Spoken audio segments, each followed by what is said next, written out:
So guys, जैसे कि last episode में हमने मास्टर जय नैना को देखा था और उसने सनमून कॉन्टिनेंट के सारे सोल गार्डियन वेपन को बहुत ही बुरी तरीके से तबाह कर दिया था। फिर उसके बाद में हमने जिन होनचैन को देखा था और वो इस वजह से सरक एकेडमी के ऊपर काफी ज्यादा गुस्सा हो गया था। अब आगे लेकिन अगले सीन में हम जिन होनचैन को देखते हैं और वो वापस से सनमून कॉन्टिनेंट में आ गया था, जहाँ पर हम देखते हैं कि कोई विल सोल मास्टर उनका वहीं पर वेट कर रहा था। फिर उसके बाद में जिन होनचैन उससे बोलने लगता है कि मैं तुम्हारी बातों पे एग्री होता हूँ और मैं तुमको पहले बता रहा हूँ कि सरक एकेडमी के अंदर एंटर करना इतना आसान भी नहीं है और उसी साथ में मास्टर लव के बारे में तो बात करने की कोई भी जरूरत नहीं है, क्योंकि मैंने सरक एकेडमी को जितना कमजोर सोचा था वो तो उससे कई गुना ज्यादा पावरफुल है। लेकिन इसी साथ में वो इविल मास्टर से बताने लगता है अगर हमने जल्दबाजी से सरक एकेडमी के ऊपर अटैक कर दिया तो इसमें हमारी भी मौत हो सकती है। उसके बाद में वो सोचने लगता है अगर क्या हो अगर मेरे पास में सरक एकेडमी की पावर को रोकने का कोई सोल्यूशन हो। लेकिन दूसरी तरफ हम इविल मास्टर को देखते हैं और वो भी उनकी ऐसी बात को सुनकर इसके लिए बिल्कुल रेडी हो जाता है। लेकिन दूसरी तरफ मास्टर लव को देखते हैं जो कि यूहा और सिया और वांडोंग के साथ में थे और उसी साथ में वो यूहा और वांडोंग और सिया से बोलने लगते हैं कि मेरे को भी पता नहीं है कि सनमून कॉन्टिनेंट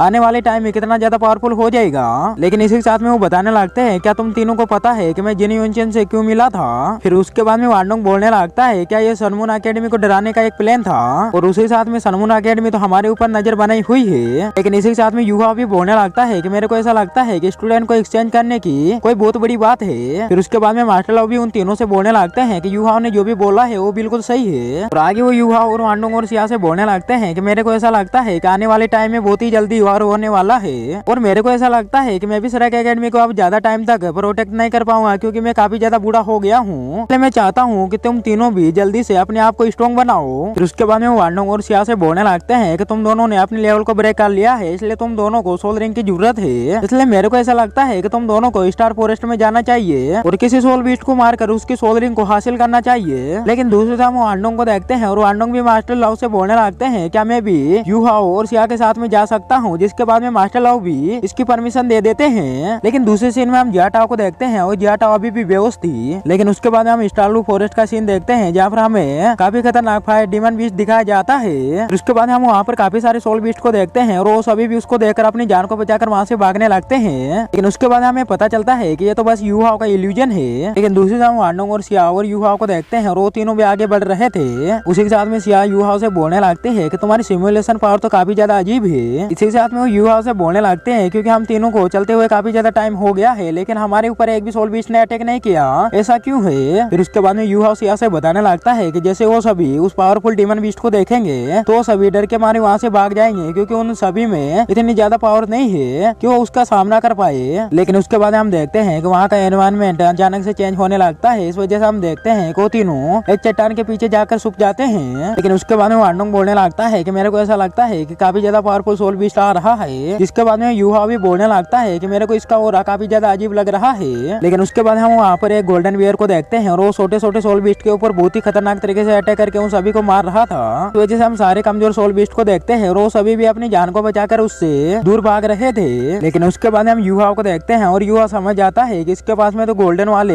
हेयर है, इसलिए यूहा समझ जाता है कि ये 3000 ओल्ड गोल्डन बियर है। लेकिन दूसरी तरफ हम वांडोंग और सिया को देखते हैं और वो भी यूहा की ऐसी बात को सुनकर थोड़े से हैरान हो जाते हैं। लेकिन इसी साथ में यूहा बोलने लगता है गोल्डन बियर को अर्थ बियर के नाम से भी जाना जाता है। आगे वो उन दोनों से बताने लगता है कि ये काफी ज्यादा स्ट्रॉन्ग और काफी ज्यादा पावरफुल होता है और ये काफी ज्यादा रेयर भी मिलता है। लेकिन दूसरी तरफ हम सिया को देखते हैं और सिया काफी ज्यादा डर जाती है क्योंकि उसको ऐसा लग रहा था कि वो सोल बीस्ट अब इन तीनों को बहुत ही बुरी तरीके से मार डालेगा। इसी साथ में सिया इस बात से भी काफी ज्यादा परेशान थी कि ये तो आउटर साइड वाले एरिया में है और सिया इस बात से भी काफी ज्यादा परेशान लग रही थी क्या पता उस बियर को हमारे बारे में पता ना चल जाए। उसके बाद हम गोल्डन बियर को देखते हैं और गोल्डन बियर को उन तीनों के बारे में पता चल जाता है और गोल्डन बियर वहाँ पर आ जाता है और इसी साथ में हम देखते हैं कि उन तीनों के ऊपर बहुत ही खतरनाक तरीके से अटैक भी करना स्टार्ट कर देता है। लेकिन हम उन तीनों को देखते हैं और वो तीनों काफी ज्यादा परेशान होने लगते हैं क्योंकि वो तीनों यहाँ पर बहुत ही खतरनाक तरीके से फंस चुके थे। उसके बाद हम यूहा को देखते हैं और यूहा ने भी अपने ड्रैगर को बाहर निकाल लिया था और उस गोल्डन बियर के ऊपर अटैक कर देता है। लेकिन हम देखते हैं कि उस गोल्डन बियर की बॉडी काफी ज्यादा स्ट्रॉन्ग थी, इस वजह से हम देखते हैं कि उसको यूहा के अटैक से कोई भी फर्क नहीं पड़ता है। लेकिन उसके बाद हम गोल्डन बियर को देखते हैं और वो इस बात से यूहा के ऊपर काफी ज्यादा गुस्सा हो जाता है। लेकिन दूसरी तरफ वांडोंग को देखते हैं और वांडोंग भी अपने गोल्डन विंग स्लैश अटैक को रेडी कर लेता है और उस गोल्डन बियर के ऊपर अटैक कर देता है। लेकिन हम देखते हैं उस गोल्डन बियर को वांडोंग के अटैक से कोई भी फर्क नहीं पड़ता है। लेकिन इसी के साथ में हम सिया को देखते हैं और सिया भी अपनी पोर्ट के हेल्प से उसके ऊपर अटैक कर देती है। लेकिन हम देखते हैं वो तीनों मिलकर भी उस गोल्डन बियर का कुछ भी नहीं बिगाड़ पा रहे थे। उसके उसके बाद में युवा बोलने लगता है कि सच में इसका डिफेंस काफी ज्यादा स्ट्रॉन्ग है। लेकिन इसी के साथ में हम युवा को देखते हैं और युवा भी उस गोल्डन बियर को रोकने के लिए अपने आई से स्लैश अटैक को रेडी कर लेता है। और इसी साथ में हम देखते हैं कि युवा उसके ऊपर बहुत ही खतरनाक तरीके से अटैक भी कर देता है। इस वजह से हम देखते हैं कोई युवा की पावर के सामने कुछ भी नहीं कर पाता है। और हम देखते हैं कि वो युवा की पावर से काफी ज्यादा जख्मी हो गया था और उसका एक हाथ भी कट चुका था। लेकिन दूसरी तरफ हम सिया और वांडोंग को देखते हैं और वो दोनों भी युवा की इतनी ज्यादा पावर को देखकर काफी ज्यादा हैरान थे। लेकिन इसी के साथ में सिया ये भी सोचने लगते हैं कि उस टाइम पे आइसिस स्कॉर्पियो ने हंटर को खत्म करने के लिए इसी पावर का यूज किया होगा। लेकिन दूसरी तरफ हम युवा को देखते हैं और युवा सिया से बताने लगता है कि इसकी पावर तो और भी ज्यादा बढ़ सकती है। लेकिन दूसरी तरफ हम गोल्डन बियर को देखते हैं और गोल्डन बियर भी उन तीनों के ऊपर अटैक करने के लिए फिर से तैयार हो जाता है। लेकिन उसके बाद हम मिजाओ को देखते हैं और मिजाओ भी वहाँ पर आ जाती है और उसी के साथ में हम देखते हैं कि वो गोल्डन बियर के ऊपर अटैक करके उसको और भी बुरी तरीके से जख्मी कर देती है। उसी साथ में हम देखते हैं कोई युवा से काफी ज्यादा इंप्रेस भी हो जाती है और उसी साथ में वो युवा से बोलने लगती है, मैंने तो तुमको इस टेक्निक को यूज करने से मना किया था, लेकिन फिर भी तुमने इस टेक्निक का यूज करके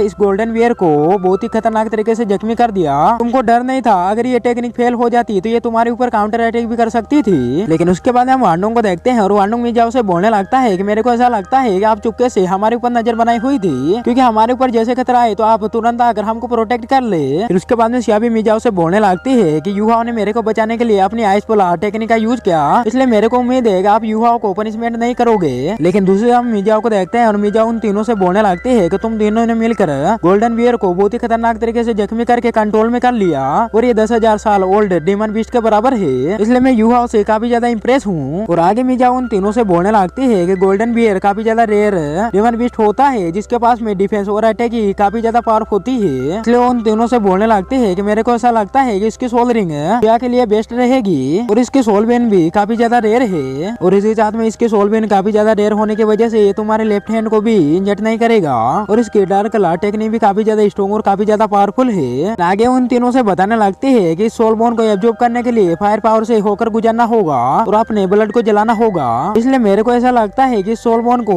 एब्जॉर्ब करना काफी ज्यादा मुश्किल होगा। लेकिन दूसरी तरफ युवा सिया से बोलने लगता है कि मेरे को ऐसा लगता है तुम इसकी सोल बोन को और इसकी सोल रिंग को जल्दी से एब्जॉर्ब कर लो। फिर उसके बाद में सिया युवा से बोलने लगते हैं कि सोल बोन को तुम एब्जॉर्ब कर लो, क्योंकि वैसे भी गोल्डन बियर को तुमने सबसे ज्यादा अटैक करके जख्मी किया था। इसी के साथ में सिया युवा से बोलने लगती है कि मेरे को ऐसा लगता है कि मेरी बॉडी अभी के टाइम पे काफी ज्यादा कमजोर है, इसलिए मेरी बॉडी इसकी सोल बोन को नहीं संभाल पाएगी और मेरे को ऐसा लगता है कि इसकी सोल बोन मेरे को बैक फायर भी कर सकती है। और उसी के साथ में उदास होते हुए बोलने लगते हैं कि तुम्हारे पास में तो अल्टीमेट आई है, इसलिए मेरे को ऐसा लगता है कि तुम इस सोल बोन को बहुत ही आसानी से एब्जॉर्ब कर लोगे। फिर उसके बाद हम सिया को देखते हैं और सिया अपने पोर्ट का यूज करके उस गोल्डन बियर को मार डाल। लेकिन दूसरी तरफ हम युवा को देखते हैं और युवा भी गोल्डन बियर की सोल बोन को एब्जॉर्ब करने लगता है। लेकिन दूसरी तरफ हम इविल मास्टर को देखते हैं और वो काफी सारे लोगों को लेकर शरक एकेडमी की तरफ आ गया था। यहाँ पर वो अपने सभी लोगों से बोलने लगता है कि तुम सभी अच्छे से ध्यान रखना और शरक एकेडमी का कोई भी पर्सन बच के यहाँ से ना जा पाए। उसके बाद हम देखते हैं कि वो सभी बहुत ही खतरनाक तरीके से शरक एकेडमी के ऊपर अटैक करने के लिए भी जाने लगते हैं। लेकिन इसी के साथ में दोस्तों ये एपिसोड यहीं पर एंड हो जाता है। मेरे को उम्मीद है ये एपिसोड आप सभी को काफी ज्यादा